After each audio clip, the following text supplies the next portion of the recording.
পাঁচমেশালি তরকারি নামটা সকলেরই জানাশোনা, কিন্তু ফাঁকিবাজি পাঁচমেশালি নামটা আমার মনে হয় আজকে প্রথম শোনা। একদম ঠিক শুনেছেন, আজ আমি রান্না করব একদম ফাঁকিবাজি পাঁচমেশালির তরকারি, একদম বিনা মশলার, 1 চামচ তেল দিয়ে, কিন্তু সুস্বাদু স্বাদের। তাহলে চলুন আজকে শুরু করি।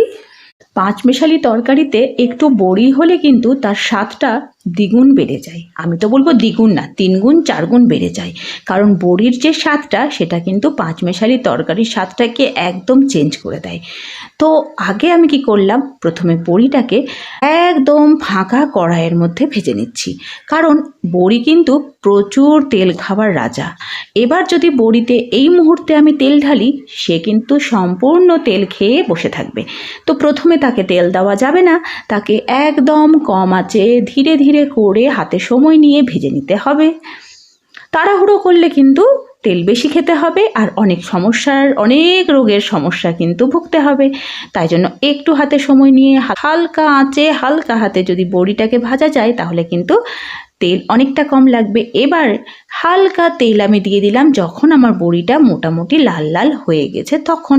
তাহলে কি হবে, একটু তেলের জন্য টেস্টটা চেঞ্জ হয়ে যাবে আর বড়িটা আরও সুন্দর করে ভাজা হয়ে যাবে। কিন্তু একদম মনে রাখতে হবে, তেলটা কিন্তু একদম বড়ি ভাজার শেষ মুহূর্তে দিতে হবে। তো এই যে আমার লাল লাল সুন্দর সুন্দর বড়ি ভাজা কিন্তু হয়ে গেল কমপ্লিট। তো বড়ির ভাজাগুলোকে আলাদাভাবে একটা বাটিতে তুলে নিলাম।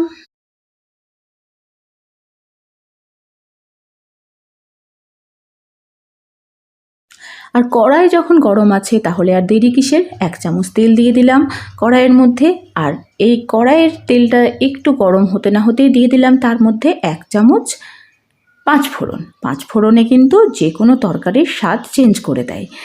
আর তাতে আমি দিয়ে দেব এবার একটু কাঁচা লঙ্কা, কারণ আমি বললাম যে আমি আজকে কোনো মশলা এক্সট্রা দেব না, ফাঁকিবাজি রান্না তো, তাহলে বেশি মশলা বাটা মশলা করার ঝামেলাটা নেব কেন।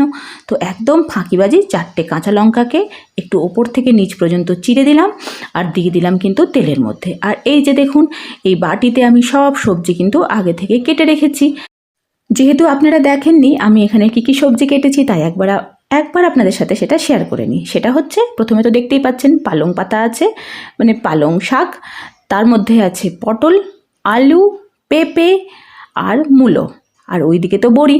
তো হয়ে গেল আমার 5 রকম কেন, হয়ে গেল কিন্তু 6 রকমের। তাহলে এটা নাম 6 মিশালি তরকারি দিলেও কিন্তু হয়, তাই না? তো 5-এর বেশি যা যা ছিল বাড়িতে, ফ্রিজ খুলেছি, কাঁচা সবজি বের করেছি আর কেটে ফেলেছি, দিয়ে দিলাম এই পাঁচমেশালির সবজির মধ্যে। কারণ এই সবজিতে যত বেশি সবজি দেওয়া যায় তত কিন্তু টেস্ট আরও ভালো হয়ে যায়। এখানে যদি এখন 4টে শিম পড়তো, আরও কিছু কিছু জিনিস পড়তো, তাহলে কিন্তু এটা আরও ভালো হতো। হ্যাঁ, অবশ্যই বেগুন পড়লে কিন্তু সে স্বাদটা আরও বেড়ে যায়, কিন্তু আমার অ্যালার্জির সমস্যা আছে, আর আমি বলবো যাদের অ্যালার্জির সমস্যা আছে তাদের বেগুন থেকে একটু 4 হাত ডিস্টেন্স মেনটেন করাটাই কিন্তু ভালো। আর এখন কিন্তু আমি আঁচটা একদম বাড়িয়েই রেখেছি। বাড়ন্ত অবস্থাতে এটাকে ভালো করে এদিক ওদিক করে আমি নেড়ে নেব, কারণ এই যেহেতু পালং শাক আছে, কিছুক্ষণের মধ্যেই কিন্তু অনেকটা জল ছেড়ে দেবে। তাই আঁচটা এখন না কমিয়ে যতটা সম্ভব নাড়াচাড়া যায়, যতটা ভাজা সম্ভব আমি কিন্তু এটাকে ভালো করে সুন্দর করে একটু ভেজে নেব। নমস্কার, রাধে রাধে। আশা করি আমার কাছের দূরের সকল বন্ধুরা আপনারা খুব খুব খুব ভালো আছেন, আমরাও কিন্তু ভালো আছি।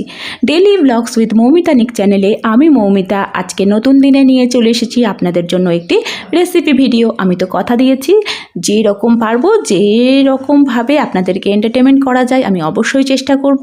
আর আমার এই চ্যানেলে প্রত্যেক দিন নতুন নতুন ভিডিও দেওয়ার চেষ্টা করব, সেটা হোক রান্নার ভিডিও, হোক সেটা ঘুরতে যাওয়ার ভিডিও, বা হোক সেটা বাড়ির কাজের ভিডিও।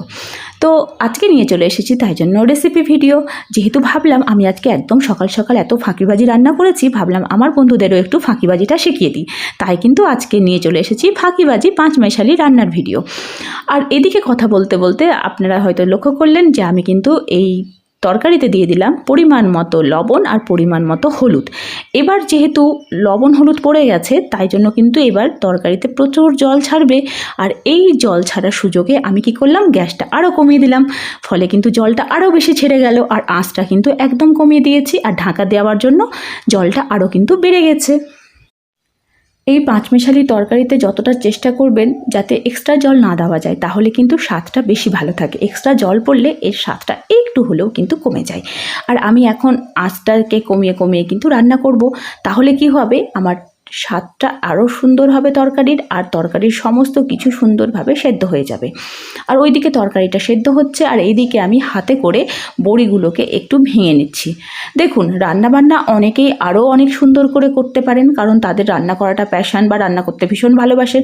আমি ভাই অত রান্নাবান্না অত ভ্যারাইটিস করতে পারি না, কিন্তু যেটুকুটা যেভাবে পারি আমার বাড়ির লোককে খাওয়াতে পারি, এবং সুস্থতার জন্য আমি কিছু কিছু জিনিস অবলম্বন করি, যেমন কম তেল, হেলদি খাবার। তো আমি কিন্তু আমার চ্যানেলে সেগুলোই পোস্ট করার চেষ্টা করি, যাতে আমার বন্ধুরা আমার থেকে একটু হলেও কোনো উপকার পায়।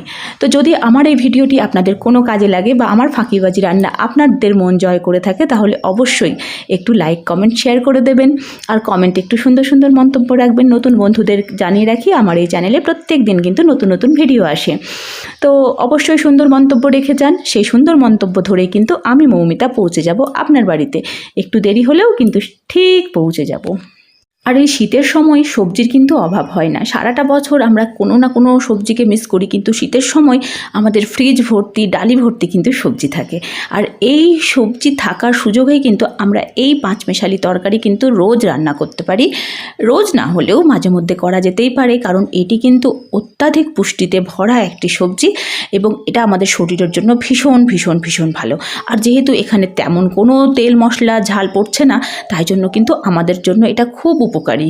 এতে আমাদের সব রকমের সবজির পুষ্টিগুণ কিন্তু আমরা পেয়ে যাব একটি রান্নার মধ্যে। তো আমরা অবশ্যই এটা ভাতের সাথে খাওয়ার চেষ্টা করব, তাহলে আমরাও কিন্তু সুস্থ থাকবো, হেলদি থাকবো। আর সুস্থ থাকতে গেলে আমরা কিন্তু আমাদের পরিবারেরও খেয়াল রাখতে পারবো, সকলেরকে খেয়াল রাখতে পারবো, সকলেরকে ভালো রাখতে পারবো। তো সকলকে ভালো রাখা কিন্তু শুরু করতে হবে নিজের হাত ধরেই। অবশ্যই নিজেরাও বাটি ভর্তি করে সবজি কিন্তু ভাতের সাথে খেয়ে ফেলবেন।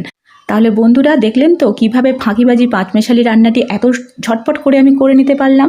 আপনারাও চেষ্টা করুন, ঝটপট করে রেডি হয়ে যাবে পাঁচমেশালি তরকারি, আর যেটি কিন্তু খেতে অপূর্ব স্বাদের হয়, দারুণ দারুণ স্বাদের হয়, পুষ্টিতে ভরা।